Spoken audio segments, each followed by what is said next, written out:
Glória seja dado ao nome de Jesus. Amém? Vou ler o versículo primeiro, segundo e assim a seguir. Amém? Versículo 1. Paulo, servo de Deus e apóstolo de Jesus Cristo, segundo a fé dos eleitos de Deus e o conhecido da verdade que é segundo a piedade. Em esperança da vida eterna, a qual Deus, que não pode mentir, prometeu antes dos tempos de séculos. Mas a seu tempo manifestou a sua palavra pela pregação que foi-me confiada, segundo o mandamento de Deus, nosso Salvador. Aqui o meu verdadeiro Filho, segundo a fé comum, graça, misericórdia e paz da parte de Deus Pai e do Senhor Jesus Cristo, nosso Salvador. Por esta causa te deixei em Creta, para que pusesse em ordem as coisas que ainda restam, e de cidade em cidade estabelecesse presbíteros, como já te mandei. Aquele que foi irrepreensível, marido de uma mulher, que tenha filhos fiéis, que não possa ser acusado de dissolução, nem são desobedientes. Porque convém que o bispo seja irrepreensível como dispenseiro da casa de Deus, não soberbo, nem iracundo, nem dado ao vinho, nem explicador, nem cobiçoso de torpe ganância, Mas dado a hospitalidade, amigo do bem, moderado, justo, santo, temperante. toda a igreja. Retendo firme a fiel palavra, que é conforme a doutrina, para que seja poderoso, tanto para manifestar com a sã doutrina, como para convencer os presentes. Amém. Continue a pedir de oração nesta noite. Então iremos orarmos nesta noite. Glorioso Deus e grandioso Pai, mais uma vez, gratos a Ti, Senhor, por estar diante desta lição maravilhosa nesta noite. Que o Senhor venha abençoar a cada um que aqui está nesta noite, que possamos, ó Deus, estarmos atentos à Tua palavra. Também, meu Jesus, que vai ensinar, meu Deus, dirigidos pelo Teu Espírito Santo nesta noite.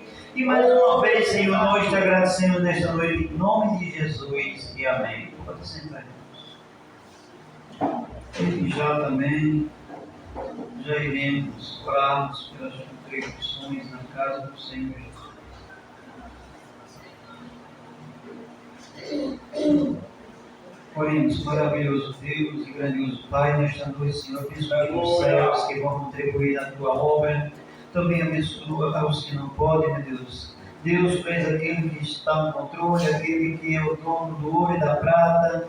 Tu és o Deus que pode dar emprego para o teu povo. Senhor, supre cada um também a tua serva, que vai fazer o santo recolhimento dos dízimos e ofertas da tua casa, em nome de Jesus, e amém.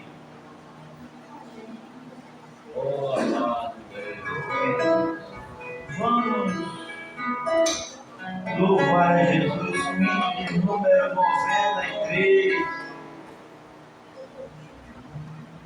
93.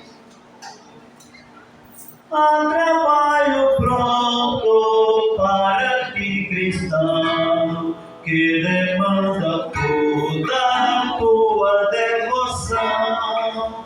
Vem alegremente a Cristo obedecer, pois só no ofende o poderás fazer. Por Jesus a trabalhar, prontamente, fielmente trabalhar, em servi-lo, que prazer, e só tu, ó crente, o poderás fazer, para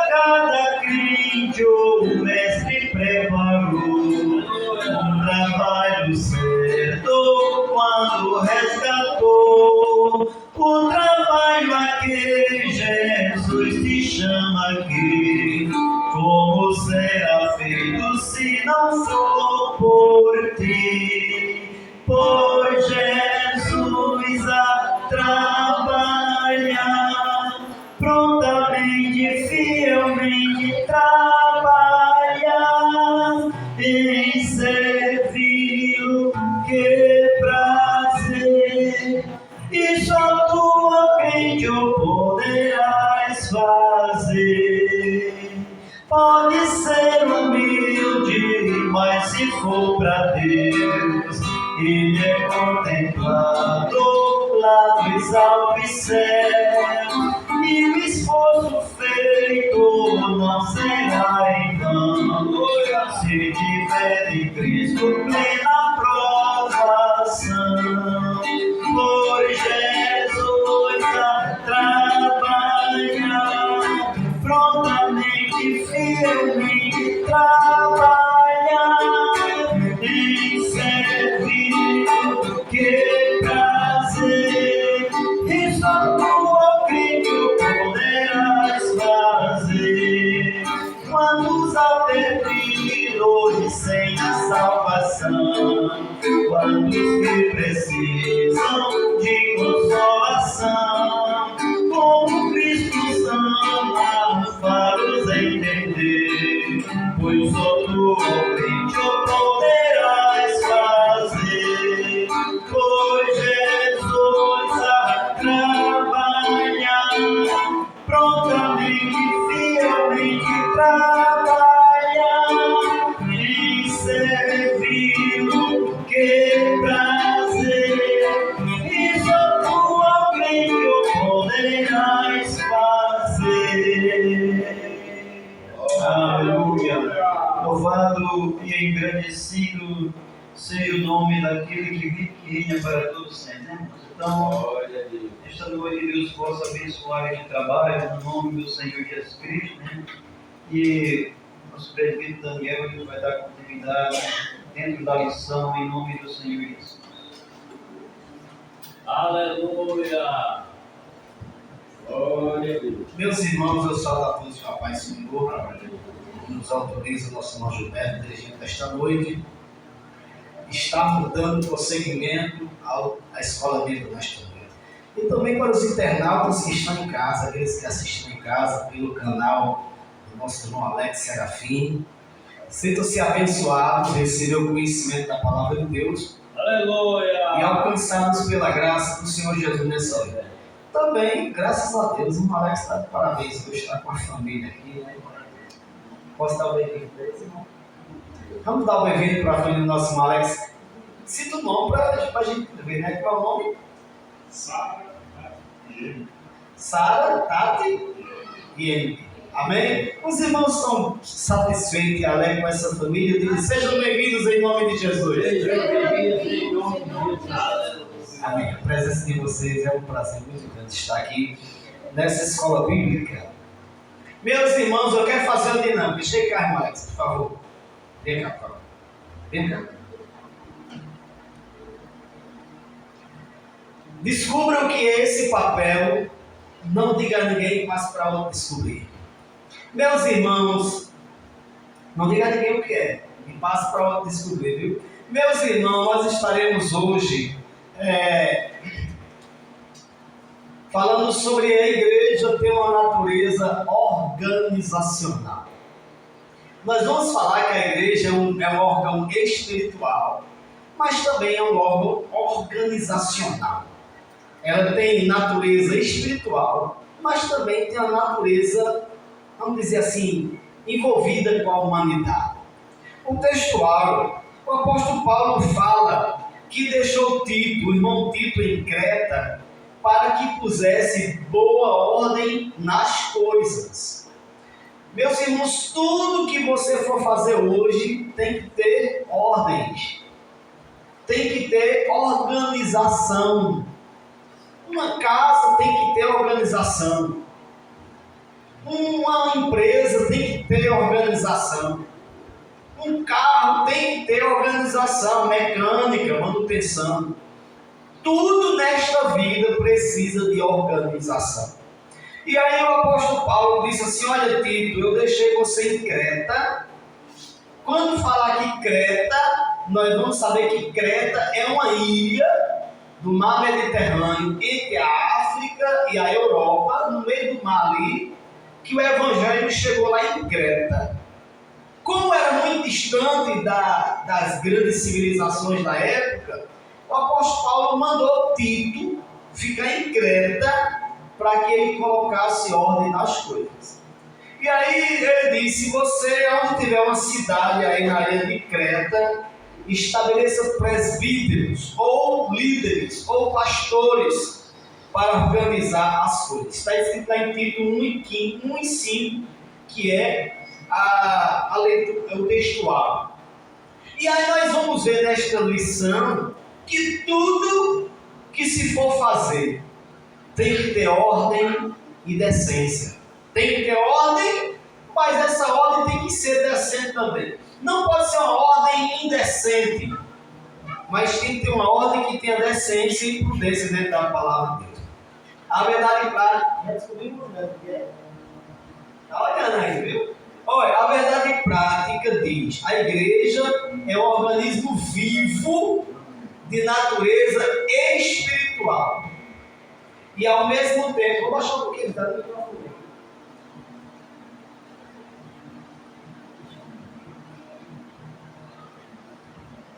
A igreja é um organismo vivo de natureza espiritual e ao mesmo tempo uma organização.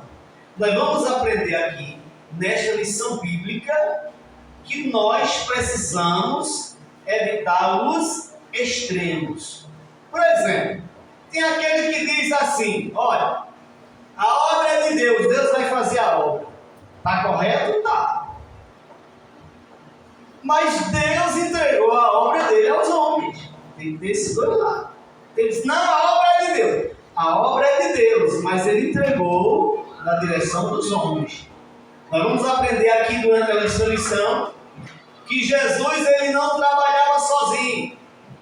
A Bíblia diz que Jesus chamou vários discípulos. Desses discípulos, ele chamou quantos para estar com ele? Quem lembra? 12. Mas depois ele chamou 70. E depois Jesus já tinha mais ou menos 500 discípulos. Aleluia! Veja, então Jesus, a obra de Deus não anda sozinha. Ela anda com a ajuda dos seres humanos, dos crentes, das pessoas. Vamos para a nossa aula. Comentário e introdução. Leia comigo na sua revista. A palavra-chave hoje é organização. O que é organização? Organização é cada coisa no seu devido lugar. Por exemplo, você chega em casa e diz assim: eu vou dar uma organizada aqui. Aí bate os tapetes, varra a casa, leva embora, mas não é por isso aí. Quando ela está boa de saúde, ela varre, ela espana, ela limpa, ela passa nos trambolhos, etc. Aí dá uma organizada nas coisas. Mas tem pessoas que a organização, olha, tem pessoas que a organização para ele é em qualquer lugar, contanto que ele sabe onde for. Tem pessoas que você vai organizar a casa dele, faz desmantelar, porque ele tirou as coisas do lugar. Para ele estar organizado. E nós vamos ver aqui o que é organização. A introdução. Passa para Alex, passa para outra pessoa aqui o papel. É só experiência. Introdução. A Bíblia apresenta a igreja como um corpo espiritual de Cristo, um organismo vivo, com suas reuniões em torno do Senhor Jesus e sua ordenança. Por outro lado, é também uma organização, congregação ou assembleia, com sua forma de mover. A presente lição pretende mostrar a natureza organizacional da igreja. Meus irmãos, nós vamos aprender hoje também que a igreja é o corpo de Cristo e que Cristo é a cabeça. Eu quero fazer uma alegoria, uma comparação. Por exemplo, sem a cabeça o corpo não vive, não é verdade? Alguém aqui já experimentou cortar a cabeça? Não corta, porque não vive. É um prejuízo muito grande. Mas a sua cabeça já foi a algum lugar sem seu corpo? Não. Veja, o corpo, irmão Gilberto, depende da cabeça para viver. Mas a cabeça depende do corpo para ir a algum lugar. Então veja que um sustenta o outro. Um trabalha junto com o outro.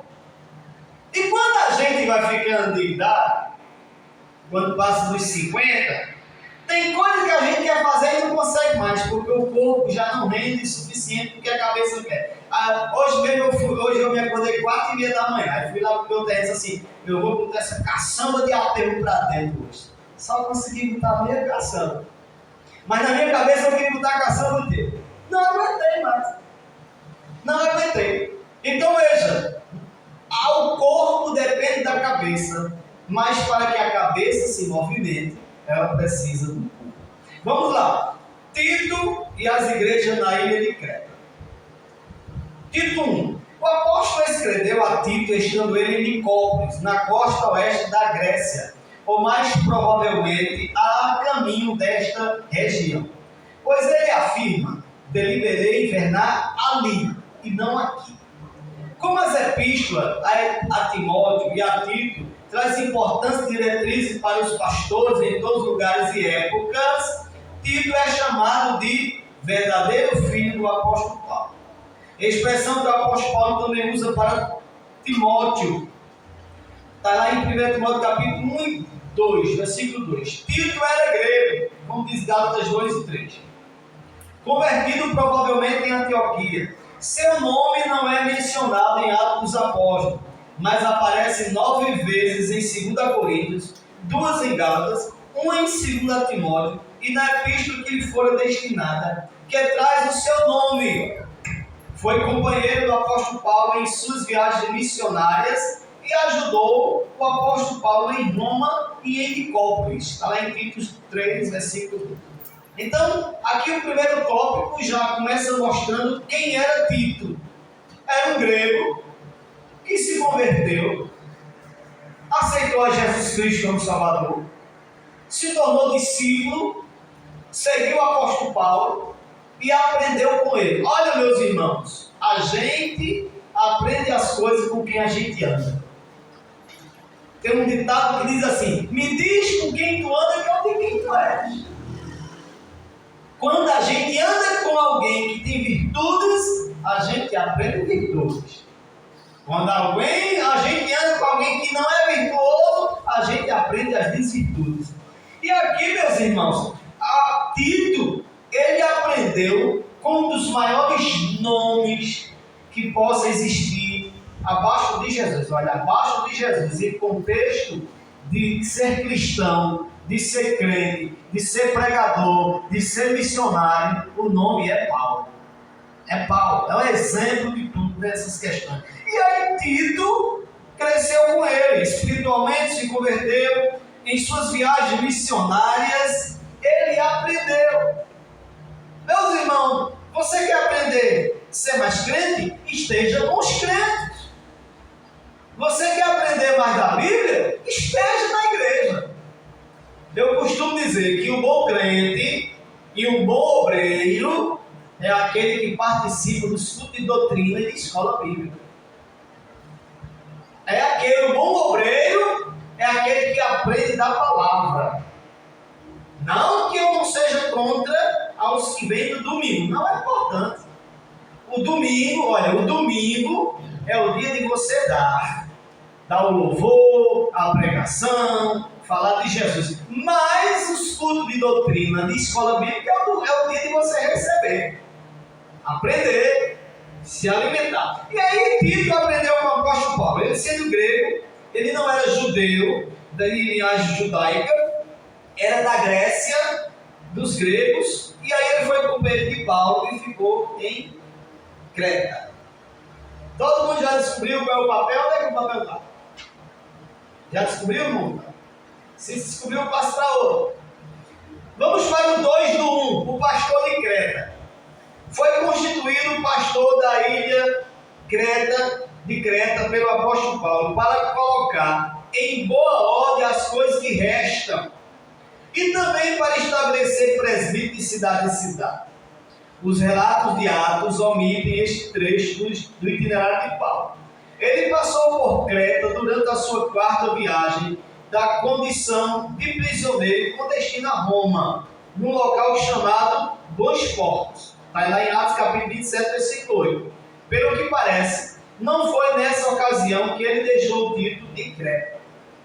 Como nós falamos logo no início, ele deixou Tito em Creta para que, veja, deixou Tito em Creta para que colocasse boa ordem nas coisas que restam. Isso quer dizer, Creta já tinha um princípio de conhecimento. O pessoal, os crentes da ilha de Creta, eles tinham certo conhecimento. Eles eram, a maioria, descendentes de gregos, irmãos, e os gregos eram o povo mais inteligente da época. Os gregos, vocês conhecem vários nomes gregos, né? Você vai falar Sócrates, Platão, Arquimedes, Diótrefes, esses nomes aí, e muitos, Aristóteles, os grandes sábios, que a gente, quando você estuda psicologia, filosofia, né? Quando a gente estuda filosofia, é só o que fala, é na filosofia grega. Então esses homens eram muito inteligentes, mas nós vamos aprender, eu até vi um comentarista dizendo assim, que devemos ter muito cuidado com aquilo que a gente conhece e acha que é certo. Nós estamos vivendo, irmão, se você quiser saber quem é o povo sabido, vá para as redes sociais. Todo mundo dá pitaco em tudo. Meu Pai do céu, todo mundo é sabido nas redes sociais. Todo mundo fala de tudo. Olha, comentarista para tudo, em questão de dieta, em questão de medicina, em questão de saber jurídico, em questão de saber da medicina, em tudo. E muita gente baseia seu conhecimento no eu acho. O achismo. Nós estamos vivendo um tempo do achismo. No achismo, eu acho que é assim, eu penso que é assim, eu acredito que é assim.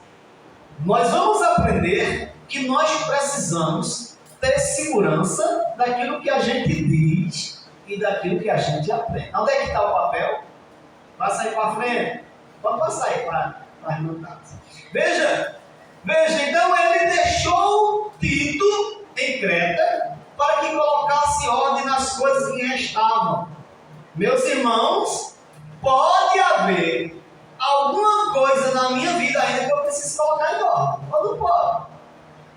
Eu estava dizendo, eu não sei onde foi que eu disse, mas eu falei em algum lugar. Estava conversando com o senhor hoje. O senhor foi. Que? Acho que foi hoje. Que até no dia da nossa morte a gente aprende. Aprende o quê? Aprende a morrer. A gente aprende como é o dia da morte. E aí a gente vai aprender o que é do outro lado da vida. Então, você está morrendo e está aprendendo. Então, pode ser que exista, e eu creio que existe, porque não tem nenhum crente perfeito aqui. Se eu começar a contar os erros do irmão Gilberto, e o irmão Gilberto começar a contar do irmão Alex, o irmão Alex vai começar a contar do pastor, o pastor vai começar a contar do irmão, a irmã vai contar, daqui a pouco a gente se destrói. Se a gente começar a falar mal dos outros aqui, daqui a pouco ninguém vale nada. Porque todo mundo tem seu defeito. Tem um ditado assim, quando você aponta um dedo para você, tem um apontado para o céu e 3 apontados para mim, ó. Apontar para a irmã Vivaldo. Ó, irmã Vivaldo, ó. 1 para o céu e 3 para mim. Então, antes de eu apontar para a irmã Vivaldo, eu tenho que apontar para mim. Aí é tudo para mim, ó. Então, meus irmãos, nós vamos aprender que Tito precisava colocar ordem nas coisas. Tinha algo para melhorar. Precisava melhorar algo na vida dos crentes de Creta. E aí o apóstolo Paulo deixou isso para lá. Todo mundo já descobriu o que é, Vivaldo já sabe o que é. Eu sei porque ela sabe. Que ela foi a primeira pessoa a pegar nesse papel. Então ela sabe o que é. Veja, meus irmãos, qual foi a experiência de eu entregar esse papel para você? Porque nós nos baseamos no nosso conhecimento. Isso é a coisa mais simples do mundo. Isso aí é o quê? Quem é que sabe dizer? É o quê, irmão? Parece? Manual da máquina do tanque de lavagem. Manual do tanque de lavagem. Você percebeu, Parece, que era o manual? Você percebeu? Todo mundo percebeu, né? Tem até a figurinha aí. Olha a figurinha. Tá vendo? Olha, meu socorro, olhou pelo lado, não percebeu. Mas quando olhou pelo outro lado, percebeu. Não, eu abri, mas eu Não percebeu. não olhei o que era. Olha, tá vendo? Mas no segundo olhar, já percebeu a figura, né? Mas aqui, eu vi aqui, ó. Aí não percebeu o que é. Eu não, mas aqui eu vi. Pronto. Aí veja só, no primeiro olhar, não percebeu. Mas no segundo olhar mais aprofundado, já descobriu o que é. Olha, irmão, ó, um tanquinho, não tem nada para aprender. É só rodar o botão e ele vem voltando. Uma máquina de lavar, a máquina de lavar é mais difícil. Tem de enxaguar, tem de centrifugar, tem de deixar de molho, tem de sei de quê, e não sei de quê. É mais difícil, tem certos quantos botões. E às vezes um botão só aciona quando aciona o outro. Mas um tanquinho é só rodar o botão. Bota água, sabão e rodar o botão. Diga. Eu vi no manual, mas eu achei que tinha algo a ver com a palavra, porque tem lá conservação e limpeza. Mas o que eu quero dizer, vai aplicar nisso aí também. Veja, uma coisa tão simples que é um tanquinho, mas tem que vir com o manual. Tem que vir com as orientações. Porque se você, mesmo sendo tão fácil, se você fizer algo errado, não tem desculpa, porque você tinha um manual. Aí vocês acreditam, meu pai? Vamos lá. São por um tanquinho 110 e 220, leva uma lavada. Pô, tá vendo aí? Já queimou. Se você comprar 110 ligar 220 ou 220, 110, sem ver a voltagem, queimou.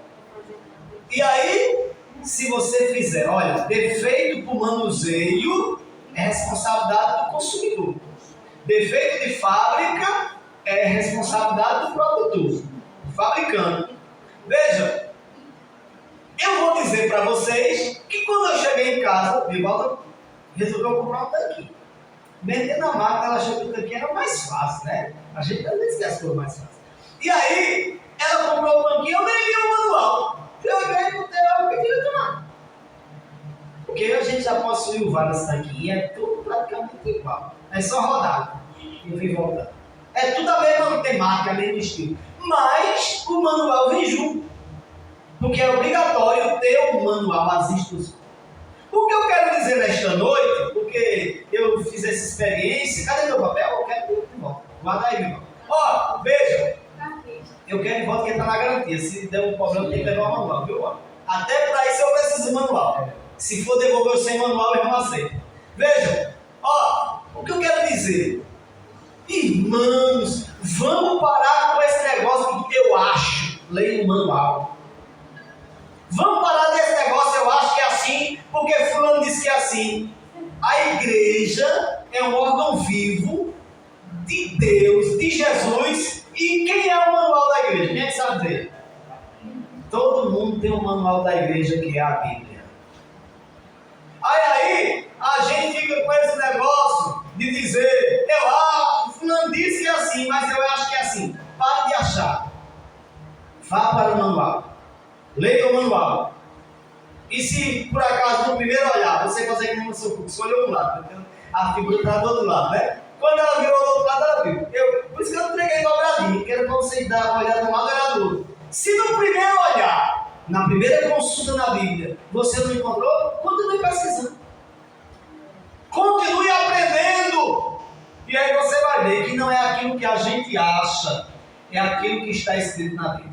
Creta, 3:1, irmão. Vamos ler comigo, 3:1.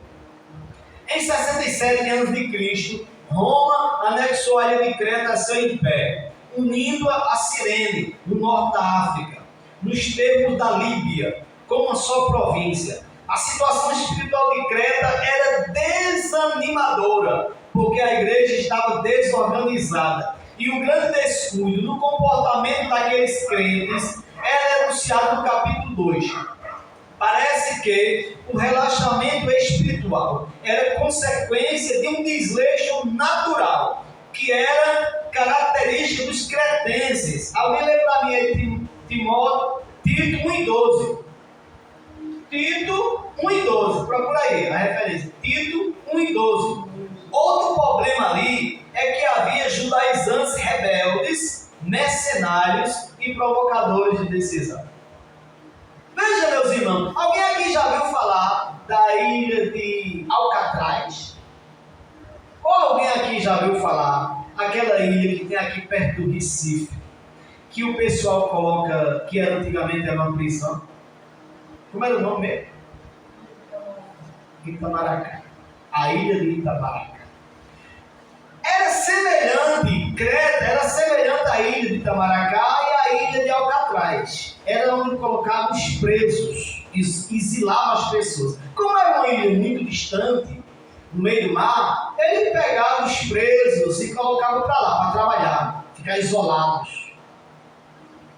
Veja que tinha também a ilha de Patmos. A ilha de Patmos era uma ilha rochosa que tinha muita cobra. E colocaram o apóstolo João, para lá, para ele morrer lá nessa ilha. Então, a ilha de Creta era uma ilha que tinha uma mistura de gente perigosa. Era uma mistura que tinha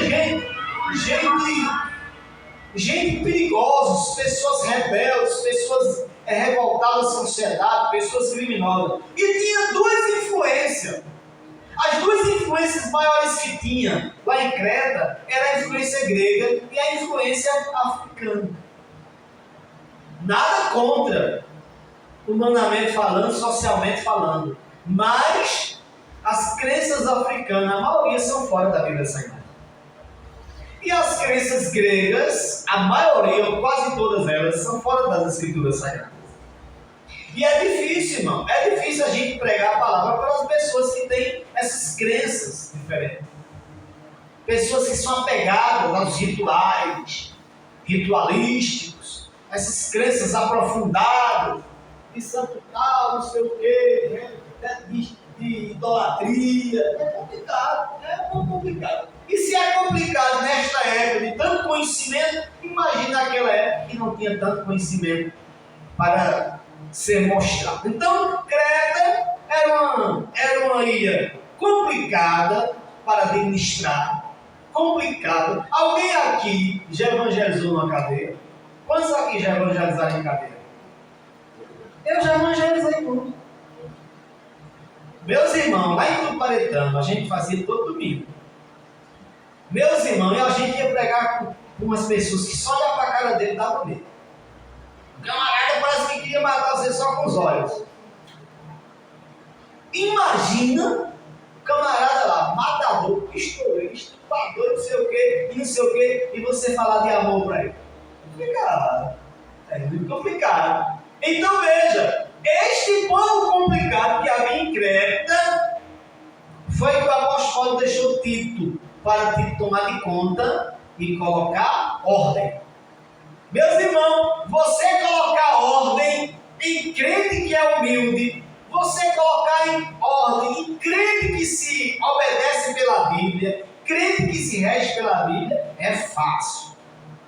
Agora você colocar ordem na igreja, quando tem crente teimoso, que não quer aprender pela Bíblia, que só quer pelo conhecimento dele. Eu acho que é assim, eu sinto que é assim, eu aprendi assim.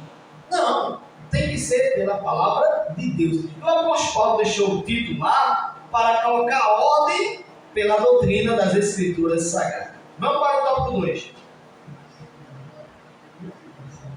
O versículo, sim, quem achou o versículo? Lê aí para ler quem eram os cretenses. Tito 1:12, quem achou? Quem achou pode ler, eu já tinha esquecido. Obrigado, Gilberto. Lê bem alto, Gilberto. Uns deles seu próprio profeta diz: os crentes são sempre cretenses, são sempre mentirosos, bestas, ruins, ventres preguiçosos. Pronto. Olha o que foi que disseram dos homens de Creta, os cretenses.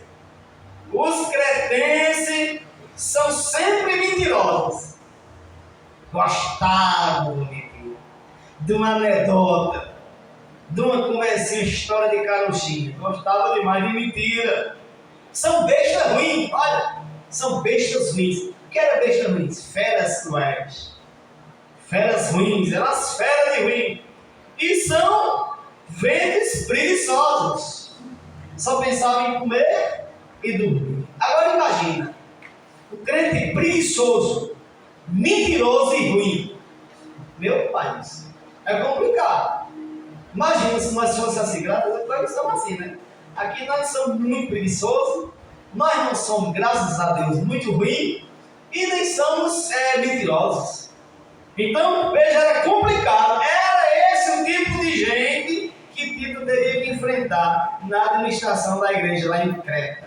Vamos para o tópico 2. A institucionalidade bíblica da igreja. Quando a igreja foi instituída.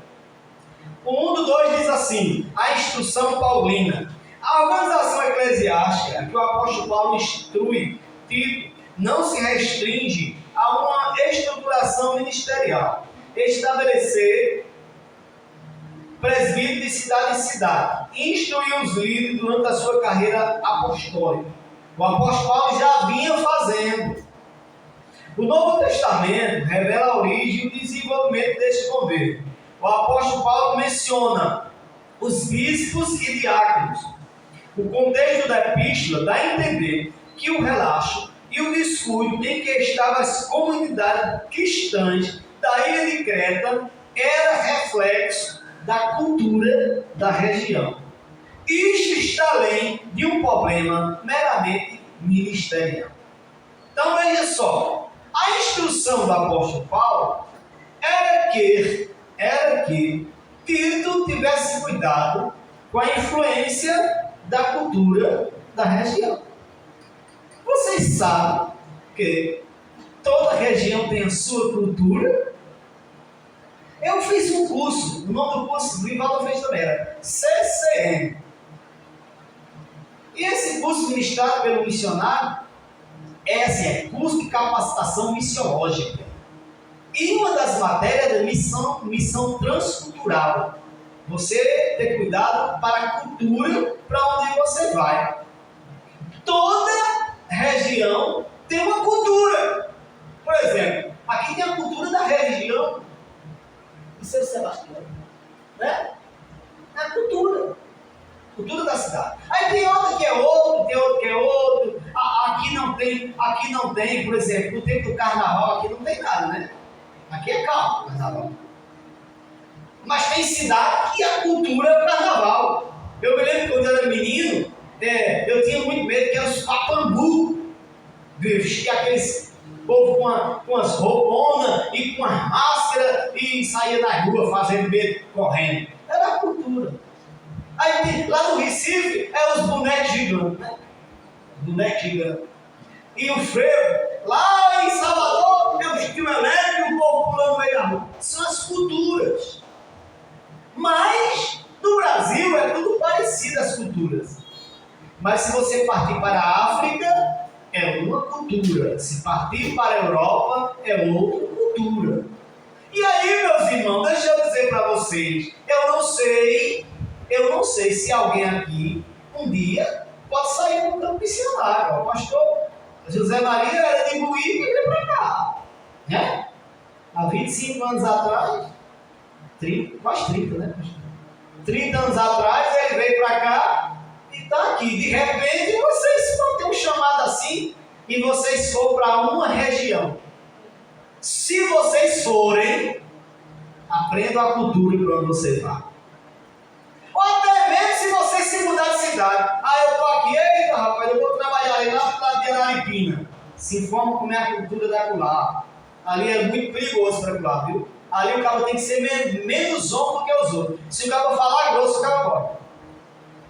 Então tem que ser quietinho na dele, tranquilinho. Então cada pessoa tem a sua, cada região tem a sua cultura. E aí o apóstolo Paulo queria que Tito observasse a cultura dali, para que as coisas fossem colocadas em ordem. Em ordem. Eu vou dar um exemplo aqui. Eu vou dar um exemplo de cultura. Por exemplo, uma cultura. Tem cultura por aí. Tem cultura por aí. Olha, não entenda não. Tem cultura por aí no Brasil. Tem estados e cidades no Brasil que não valorizam o casamento. Você sabia que tem? Que casamento tem cidade por aí, cidades, cultura por aí, que não precisa casar não. O importante, poxa, se der certo, poxa. Aí diz assim, tem muito casado que não está vivendo, para que casar? Isso é cultura. Tem cabeça, tem crente, ó, eu conheci crente que diz assim, para que casar? Esse negócio de casar, o negócio é viver e dar certo. É cultura. São culturas. Mas a cultura correta seria observar a Bíblia. Aí o apóstolo fala assim, ó, Tito, tu observa os irmãos lá de Creta e vê se a cultura deles tem apoio e respaldo da Bíblia. Se a cultura deles não tiver respaldo da Bíblia, você observa e coloca ordem. Eu vou dar outro exemplo de cultura aqui. Vamos fazer um xarope. Bora, tem que ser 7 de limão. E não pode ser 6 nem 8, não, tem que ser 7. Isso é cultura. Ai, não passa por debaixo da escada não, que dá azar. Dá azar se a escada cair em cima de você. Mas não cai, não dá azar, não pode passar por debaixo. Se vê um gato preto, olha, se benze, se vê um gato preto. Isso é cultura. É cultura. Mas nada disso tem apoio com as escrituras sagradas. Bora mais para frente. O 2 do 2, igreja como instituição. Podemos definir organismo como forma individual de vida, um ser ou algo vivente. Na eclesiologia, olha irmão, eclesiologia é doutrina ou estudo sobre a igreja. Eclésio, igreja, logia, estudo.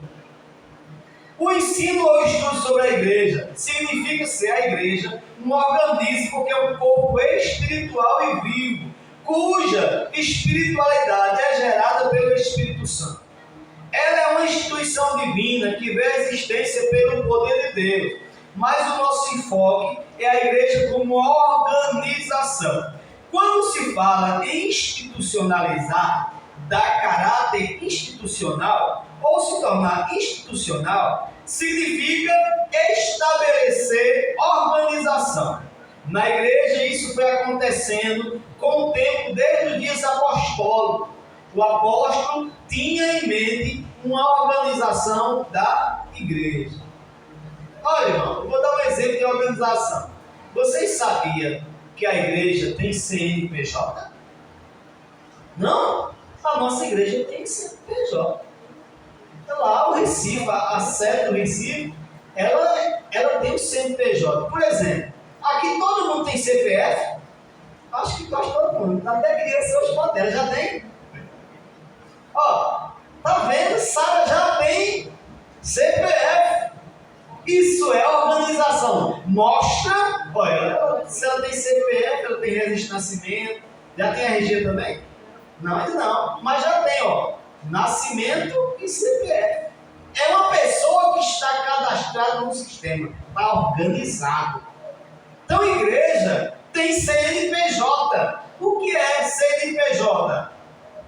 CN, Cadastro Nacional de Pessoas Jurídicas. CNPJ. Que é uma instituição legalizada. Mas vocês pensam que para abrir uma igreja é alugar ali um quartinho na esquina e fazer? Não. Tem que ser reconhecida. Igreja tem que ter um estatuto. Igreja tem que ter uma diretoria, uma presidência, uma vice-presidência, uma secretaria, um tesoureiro, uma diretoria. Tem que ter CNPJ, tem que ter estatuto, tem que ter patrimônio lançado, arrolado patrimônio, tudo que a igreja tem é documentado. Por exemplo, uma comparação, eu tenho um terreno ali no Alto da Boa Vista, aí eu digo assim, pastor, eu quero dar para a igreja uma comparação, eu quero dar para construir uma congregação. Aí aconteceu isso, viu? Aí o pastor está sério, irmão, bora construir. Aí o pastor constrói uma igrejona bem bonita. Aí um parente meu faz questão. Porque o terreno era meu também, agora a igreja é minha. Jamais o pastor vai fazer isso. Você quer doar um terreno para a igreja? Bora para o cartório, faça o nome da igreja. Porque se passou por nome da igreja, ele pode fazer o que quiser. Aconteceu aí nas redes sociais, irmão, eu dizer para você. Aconteceu nas redes sociais, foi motivo de escândalo muito grande. Por quê? A igreja tinha uma comunidade ali Moreno, ali perto do Recife, Moreno, que pediu para o dirigente fazer a congregação lá. E o dirigente fez uma congregação bonita, tal lá, e não oficializou o documento da terra para a igreja. E aí essa família mudou para outro ministério. Quando a família mudou para outro ministério, assim, a igreja é nossa. Aí o pastor disse, não, mas foi nós que construímos. Mas está no meu terreno. Tá vendo? Viu? Está no meu terreno. Se vocês quiserem levar a igreja, leva, mas o terreno é nosso. Aí o pastor disse, tá bom. Desmontou a igreja para construir no outro canto. O terreno era deles, a igreja era da igreja. E desmontou, tirou a madeira, tirou o telhado e construiu em outro lugar. Aí foi motivo de escândalo. Porque o pastor derrubou a igreja. Não, ele desmanchou para fazer outro lugar. Não derrubou, ele fez outra. Aquela família se sentiu prejudicada porque queria que ficar com a igreja que a igreja construiu, porque não legalizaram o terreno. Então, olha só, se você quiser doar uma para a igreja, eu costumo dizer assim, uma comparação. Esse som aqui é do irmão próprio. Ele disse que podia ficar aqui, pode fazer o que quiser, mas foi ele que trouxe. Se ele disse assim, Daniel é teu, então vai para casa, que é meu. Não é meu? Se é meu, eu posso fazer o que eu quiser. Porque é meu. E se eu der, agora se eu der, a igreja pode fazer o que quiser. A igreja pode trocar, pode vender, porque às vezes nós damos uma coisa às pessoas e a gente quer ter o domínio. Eu dei, mas não era para você ter dado, não. Agora me dê de volta. Não, depois você deu, tá dado. Você abriu mão, tem que abrir mão. Então veja, a igreja, tudo tem que ser documentado.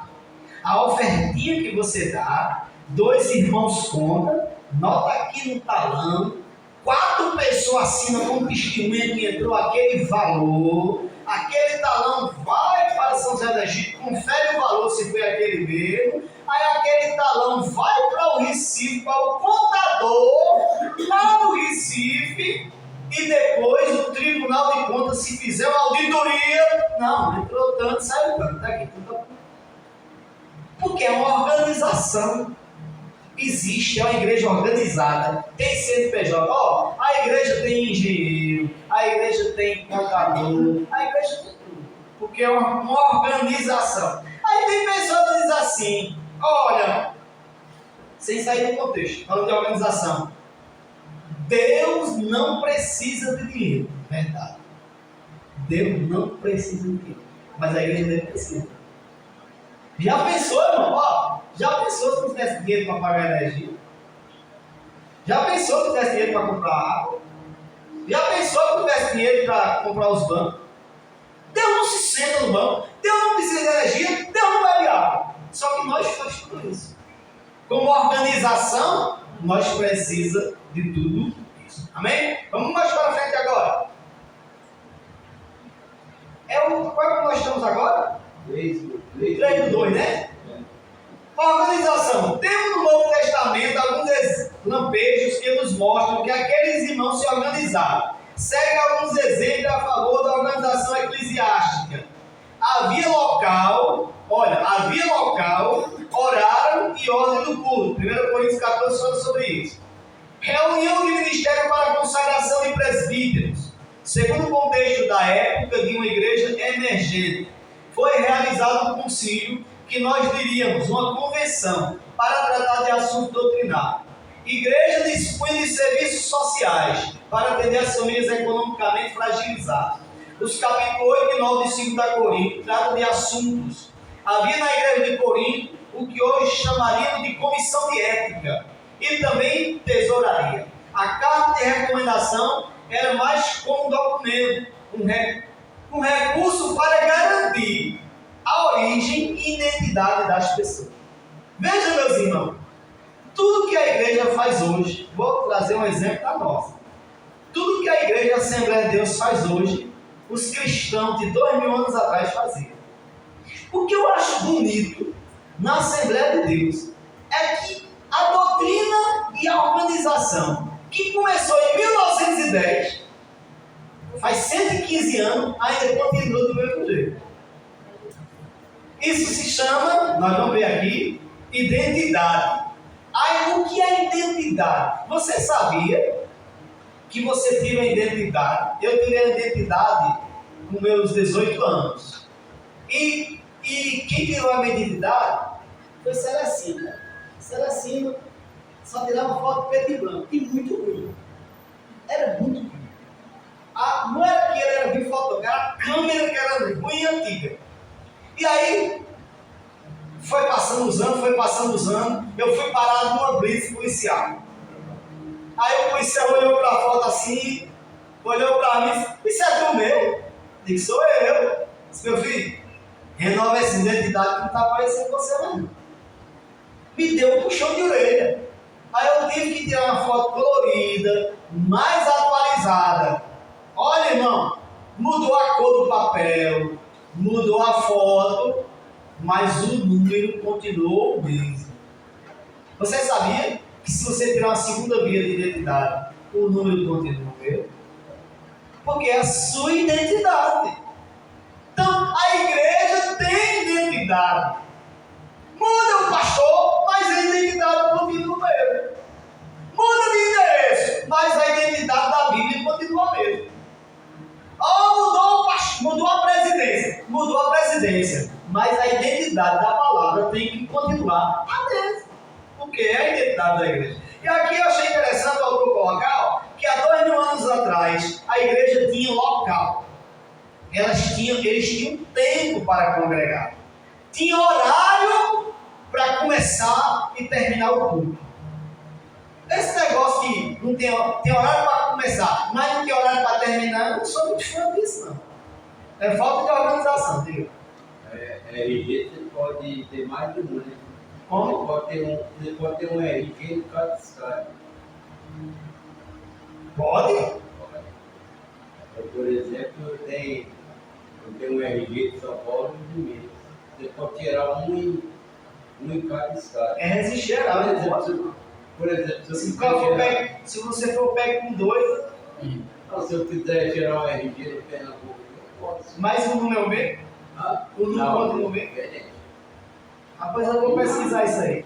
É diferente. Eu vou pesquisar isso aí, porque eu não sabia disso, não. É novidade, cara. Eu lembrar mais. Porque você não pode ter mais que uma identidade, não. Quando você tira um nome diferente, aquele eles cancelam A aquele. minha foi tirada em São Paulo e eu troquei. Foi outro número, mas Pode não. Se você tiver mais identidade, é considerado fraude. e ela serviu em São Paulo para passar. Porque não pode não, porque chama-se registro geral, porque está na base geral do Brasil inteiro. Como é que você sabe quem é você se tiver mais dúvida? Isso aí para mim é novidade. Depois eu vou consultar sobre isso aí. Se eu lembrar mais, traga. Pronto. Não, mas aí não pode acontecer. Mas aí, por exemplo, se você perdeu o seu nome, Só não faz vogar. as duas não voga não, voga a atual. Aquela você tem que. Porque a minha é de São Paulo. Eu fui para São Paulo porque ele é minha em São Paulo. Aí aqui já estava velho. Aí eu tirar a segunda. Aí o senhor não pega mais o mesmo número porque é do estado. Não vale nada. Aqui é outro número, mas aqui tem certo. Então não é que você tem dois, é um número só. Aquele não vale. A cada dia não vale. Porque se você apresentar novo, não vai bater com o número atual. Mas, gente, isso aí que é falsa identidade. Aí eu fui tirar a cadeira do público, eu fiquei já o RG novo. Pronto. Porque senão é considerado falsidade ideológica se apresentar um documento diferente do atual. Veja. Então, veja. A identidade continua. E se eu arrumar, uma comparação, se eu arrumar uma identidade diferente, ó, aconteceu agora, sempre aconteceu, todo ano deporta 100, 200 mil imigrantes nos Estados Unidos.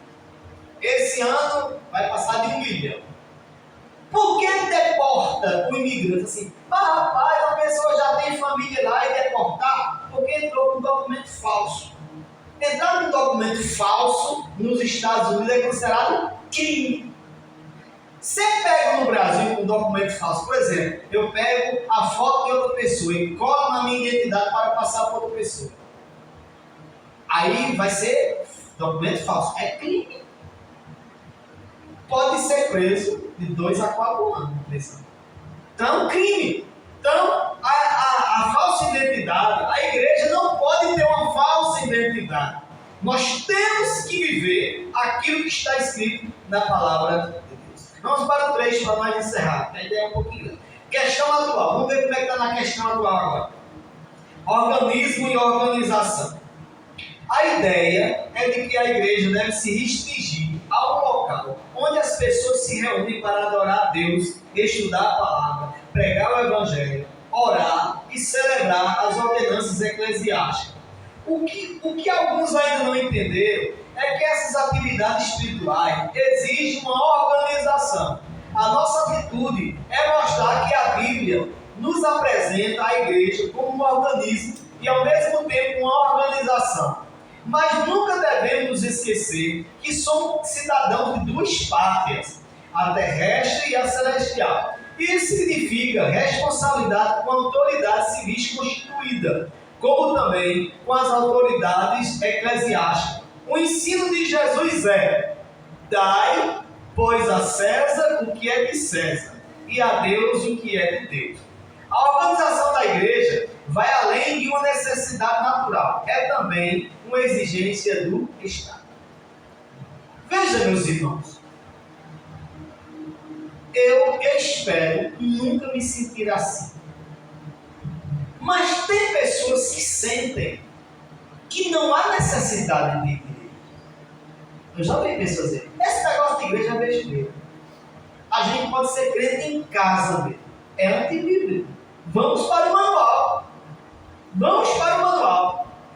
A Bíblia diz que devemos não deixar de congregar. O apóstolo fala assim, ó, e não vos deixei de congregar, como é o costume de alguns. Alguns decidem que não precisa mais ir para a igreja. Está fora do manual. Vai acabar tendo problema, porque está agindo fora do manual. Alguns acham, tem crentes por aí que acham que não precisa mais ler a Bíblia. Poxa, já li a Bíblia todinha, não preciso ler mais não. Leu ela, mas não aprendeu ela toda. Eu já li 25 vezes e não aprendi ainda, e você só leu uma, já quer ter aprendido. Então, tem pessoas que acham que não precisa ler a Bíblia. Tem pessoas que acham que não precisa orar. Tem pessoas que acham que não precisa cantar. Você sabe, né? O importante é louvar no coração. Eu não preciso abrir a boca para ninguém saber que eu canto, não. Está fora do manual. A Bíblia diz que louvai ao Senhor com sua voz, louvai com alta voz, cantai ao Senhor, dai brado de glória. É o manual. Agora tem pessoas que acham que não precisa. Deus habita no meio dos louvores. Deus habita no meio dos louvores. Os louvores projetados. A Bíblia diz: tudo que tem fôlego de vida, louve ao Senhor. Então você louva com o seu fôlego, com sua voz. Então nós vemos aqui que hoje existem muitos costumes. Tem aqueles que acham que não precisa da dízimo. Tem aqueles que acham que não precisa mais evangelizar. Tem aqueles que acham que não precisa mais pregar o evangelho. O evangelho já foi pregado demais, não precisa pregar mais não. São ideias, costumes que estão fora do manual. E tem aqueles, meus irmãos, deixa eu dizer para vocês, tem aqueles que acham que porque são crentes, não precisa obedecer à lei do seu país ou da sua cidade. A Bíblia manda estar sujeita às autoridades. E às vezes, no calor da política, deixa eu dizer para vocês, no calor da política, a gente às vezes fala mal dos nossos governantes. Faz o L aqui! Aí diz o palavrão, é errado. Você sabia que é errado? A Bíblia diz para não xingarmos as autoridades. A Bíblia diz para nós orarmos pelas autoridades. A Bíblia diz que devemos respeitar as autoridades. Não é porque ele é corrupto que eu vou estar gritando que ele é ladrão. Não vale nada. Aí tem que dizer assim, ó, todo político é ladrão. Nem todos. Se continuar muito tempo na política, se corrompe. Mas às vezes entra honesto lá. Agora, não sei quanto tempo ele vai continuar honesto lá. Né? Porque tem aqueles crentes que são de primeiro mandato, é porque não deu certo. Ele viu que o negócio de prestar vai sair fora. Mas nem todos são. Nem todos são. Aí veja, a gente temos que ter a sabedoria de ver, irmão, se esses costumes, se essas afirmações estão dentro da Bíblia. Deixa eu dizer aqui uma questão. Você sabia, graças a Deus, que cidade brejinha é um povo religioso. E como a gente respeita a religião deles, eles respeitam a nossa religião. Você sabia que se o vizinho daqui denunciasse a gente ia ter que fazer culto com o som desligado? Porque não pode. Não, mas cidade pequena é bom. A igreja católica tem lá um negócio lá que segura na cidade todinha. Senão ia ter que tirar deles também. Mas hoje não pode. A maioria das igrejas por aí tem isolamento acústico. O que é isolamento acústico? Reveste as paredes com borracha e o teto, acima desse teto, tem um revestimento de borracha, coloca vidro emborrachado nas portas, coloca ar-condicionado e quem está fora não escuta nada. Por quê? Prevalece a lei do silêncio e a lei da não importunação. Você hoje tem que pregar sem ninguém escutar, porque não se importuna. Mas é a lei.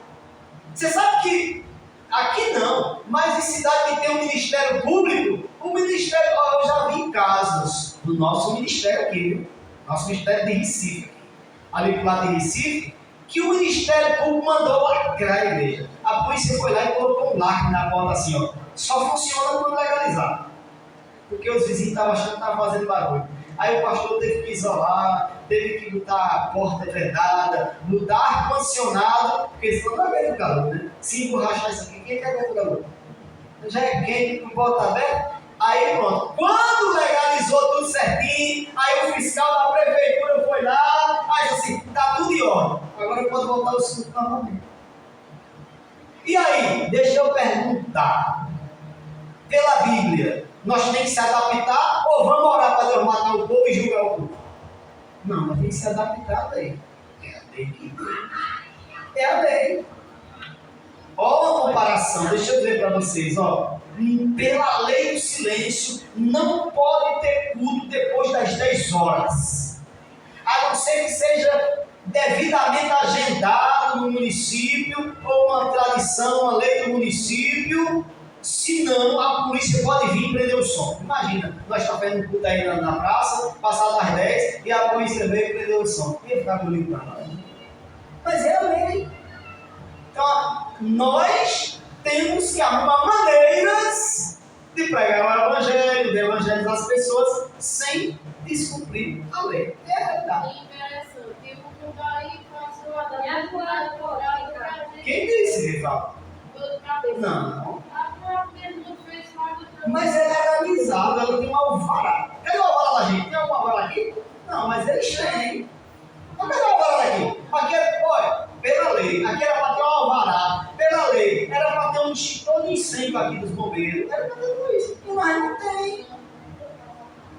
Você sabe que se os bombeiros quisessem fechar a nossa igreja, fechava. Não tem, não tem aqui, ó. Se quer se dar um incêndio, pela lei, todo ambiente que tem pessoas, vai falar, escuta, todo ambiente que tem reunião de pessoas, era para ter um extintor de incêndio para se tiver um incêndio apagar. Aqui não tem. Mas não tem. Qualquer ambiente que tenha reunião de pessoas tem que ter. Você vê, no supermercado tem, para funcionar, senão não vai fechar. Mas cidade pequena, aqui não tem um PROCON, aqui não tem um Ministério Público, aqui não tem fiscalização, cidade pequena é assim mesmo. Vai na cidade maior ver se funciona. Mas a lei vale em todo lugar. A lei vai em todo lugar. Mas, veja só, se não tem a aplicação da lei aqui, nós estamos livres. Tá? Cadê a fiscalização? Nós estamos fazendo nada errado? Não. Agora, se a lei vier e impor, aí nós temos que se adaptar. É isso que eu estou dizendo. Se vier, nós temos que se adaptar. Certo? Então, veja. Dai, pois, a César. É a única expressão aqui, ó. Dai, pois, a César o que é de César. Dá a Deus o que é de Deus. Quando for para obedecer a Deus, obedeça. Agora, por exemplo, vou dar um exemplo aqui. Se for para obedecer a lei, para você desobedecer a Deus, aí você vai ter que escolher. Eu escolho obedecer a Deus. Eu escolho obedecer a Deus.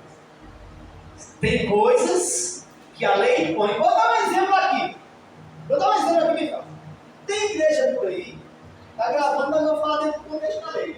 Tem igrejas por aí que já estão fazendo casamento de homem com mulher. Se chegar aqui, igreja, se eu fosse um pastor, eu ia sair muito fazendo. Eu dizia, eu era pastor, já estou pedindo baixa, mas não falei. Porque pelo contexto da Bíblia, não era. Estou desobedecendo a Deus. Eu estaria desobedecendo a Deus e estaria desobedecendo a lei. Quer dizer, eu não faço. Entreguei já. Se fosse eu. Mas não faria. Por quê? Eu estaria obedecendo a lei dos homens e estaria desobedecendo a lei de Deus. Bora para encerrar. A experiência pentecostal. Vou ler direto para não tomar o tempo, irmão Gilberto. O movimento pentecostal moderno surgiu no contexto antidenominacionista e ainda hoje, aos que acreditam que tal organização representa um problema à vida espiritual. Os primeiros pentecostais modernos, desde os seus ancestrais, o movimento Holiness, conhecido também como Movimento da Santidade, era contra a institucionalidade da igreja. Charles Fox Parham, aos 20 anos de idade, assumiu o pastorado de uma igreja em Eudora, no estado do Kansas, nos Estados Unidos. Mas em 1895, ele entregou a licença de pregador local, deixando o denominacionismo para sempre, de modo que se tornou itinerante, independente até o fim da vida. Mas a igreja do período apostólico adotou o programa de funcionamento logo no limiar de sua história e foi uma bênção, pois ajudou a cumprir a sua tarefa de maneira eficaz. O 3. É necessário organizar. Em 1914, alguns pioneiros entenderam que havia chegado a hora de rever o sentimento antidenominacionista de Farhan e de outros líderes que havia entre os pentecostais da santidade. Isto para evitar um crescimento desordenado. Foi neste contexto que foi criado o Concílio das Assembleias de Deus nos Estados Unidos. No Brasil, não foi diferente. Diante do avanço da obra do Brasil, era necessário estruturar o movimento pentecostal e criar um órgão máximo para manter a identidade e a unidade doutrinária dessas igrejas do país. E dessa forma trazer solução para as questões de ordem doméstica, interna e externa.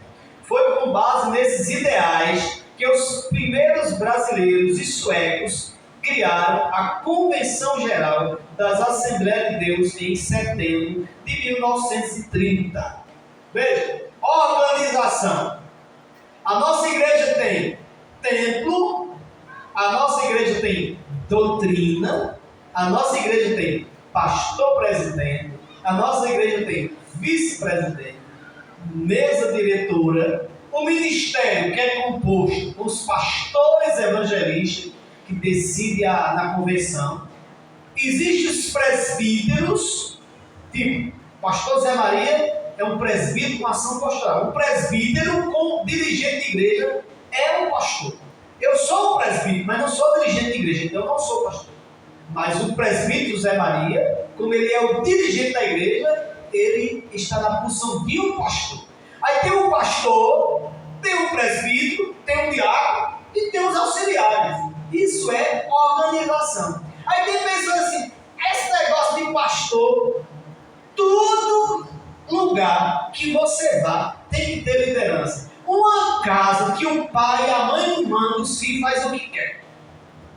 Uma empresa que o patrão não coloca ordem, ela fale, porque os empregados vão fazer o que quer. Imagina você for construir uma casa e deixar o pedreiro e o servente fazer o que quer. Senta o tijolo, ela vai tomar café. Senta o tijolo, ela vai fumar um cigarro. Aí senta o tijolo, vai conversar com o servente. A obra não anda e você vai ter prejuízo. Do quê? Tudo tem que ter organização. Então a igreja, além de ser um organismo vivo, olha, é a igreja de Deus. Mas ele entregou aos homens. Aí você diz assim, e se o homem não fizer direito? Ele vai dar de conta diante de Deus. E se ele não doutrinar corretamente? Ele vai dar de conta diante de Deus. E se ele for frouxo? Ele vai dar de conta diante de Deus. E se ele for duro demais? Ele vai dar de conta diante de Deus. Se ele sair da Bíblia, vai dar de conta diante de Deus. Se sair do outro lado, vai dar de conta. Mas Deus entregou, olha irmão, coloca uma coisa na cabeça. Deus entregou a igreja para os homens administrar. É o Espírito Santo que capacita, é o Espírito Santo que orienta, mas são os homens que comandam abaixo de Deus. Isso aí eu não tenho dificuldade de dizer. O meu líder e meu superior aqui na igreja é o pastor Zé Maria. Na prefeitura tem o prefeito, tem a secretária e tem o coordenador. Eu não tenho problema com isso. E se me mandar fazer uma coisa, se tiver certo, eu faço. E se tiver errado, eu não faço.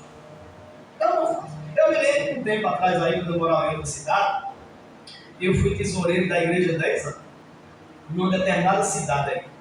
E aí o pastor mandou fazer uma coisa que não era correta. Ele mandou. Mas aí você tem que obedecer o pastor, se for certo. Se for errado, não obedece não. Porque se você está obedecendo ao pastor e desobedecendo a Deus. Aí eu digo, pastor, não dá para eu fazer não. Mas não estou mandando ligar para ele, não bota em outro lugar que faça. Eu não faço nem pegar a tesouraria. Entreguei e não fiz. Deixei de ser um tesoureiro e não fiz, porque não estava certo. Então, Deus colocou os homens para tomar de conta. Se os homens fizerem errado, não se preocupe, fique no seu lugar, desde que Deus vai julgar. Desde que o pastor, que o presbítero, que o pastor presidente, é ele que vai prestar conta diante de Deus. A gente está apontando e falando mal e espalhando para todo canto, é antibíblico também. Eu vou dar uma comparação aqui. Eu vejo no Alex aqui, eu vejo no Alex aqui fazendo uma coisa errada. Ele errou. Aí eu saio dizendo para todo mundo, eu estou errando também. Que diferença eu fiz? Em que eu fui melhor do que ele?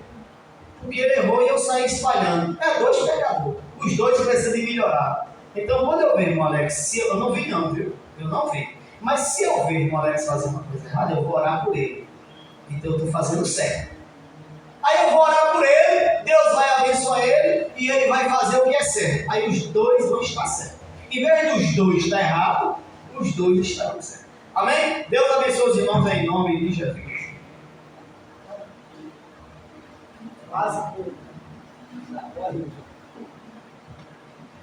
Minha igreja, vamos à conclusão. É importante entender que organização e organismo não são elementos excludentes em si mesmos, mas o contrário, pois isso ajuda no arranjo entre muitos organismos individuais num sistema geral. A igreja é o povo de Deus do novo conceito, é uma comunidade internacional, uma congregação supranacional e estrangeiros e peregrinos. 1 Pedro 2,11. Seria humanamente impossível ela cumprir a sua agenda missionária, evangelizadora, ensino da palavra e serviço local em nosso país e no mundo sem uma estrutura organizacional. Amém? Vamos às perguntas em nome de Jesus. Os irmãos respondam. A primeira pergunta: por que a situação espiritual de Creta era desanimadora? A situação espiritual de Creta era desanimadora porque a igreja estava desorganizada.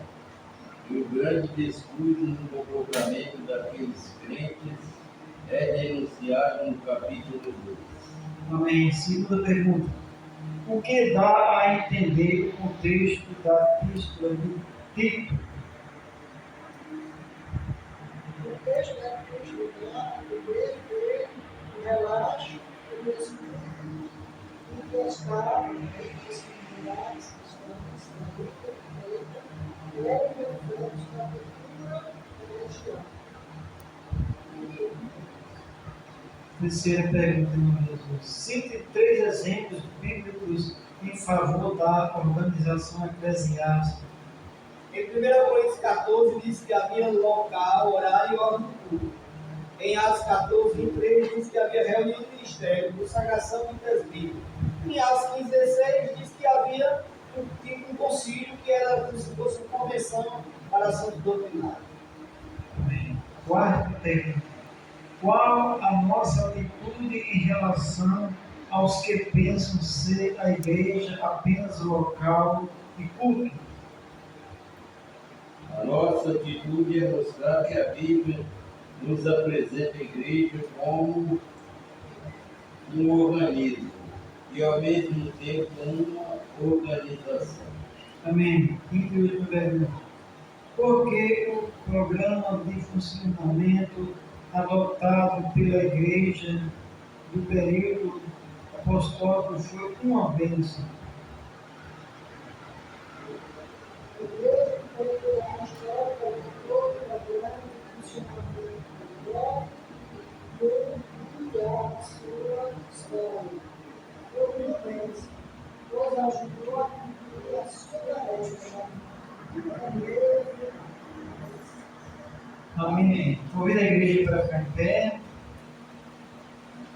e diga comigo textuário: Pessoal, por esta causa te deixei em Creta, por esta causa te deixei em Creta, para que pusesse em ordem, para que pusesse em boa ordem as coisas que ainda restam, para que pusesse em boa ordem as coisas que ainda restam, e de cidade em cidade de cidade em cidade, estabelecesse presbíteros, estabelecesse presbíteros, como já tem e mandei.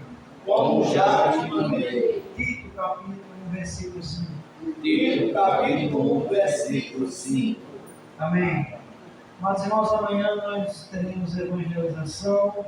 Aos que sentirem desejo, estaremos aqui a partir de 1h30 da tarde. Amém? E a oração final está com o nosso pastor em nome do Senhor Jesus.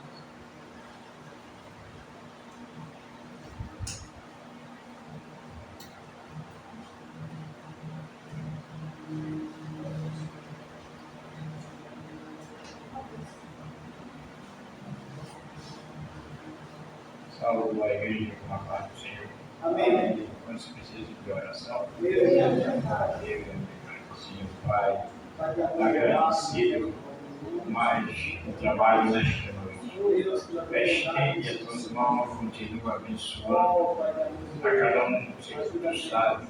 Tu abençoa toda a família, toda a frente, em reunião, meu Deus, tu sabes de todas as coisas. Pai eterno, estenda as tuas mãos, nos guarda, nos ajuda. E assim, Pai, nós te pedimos em nome de Jesus. Amém. Pai do Senhor, para todos, Deus continue nos abençoando.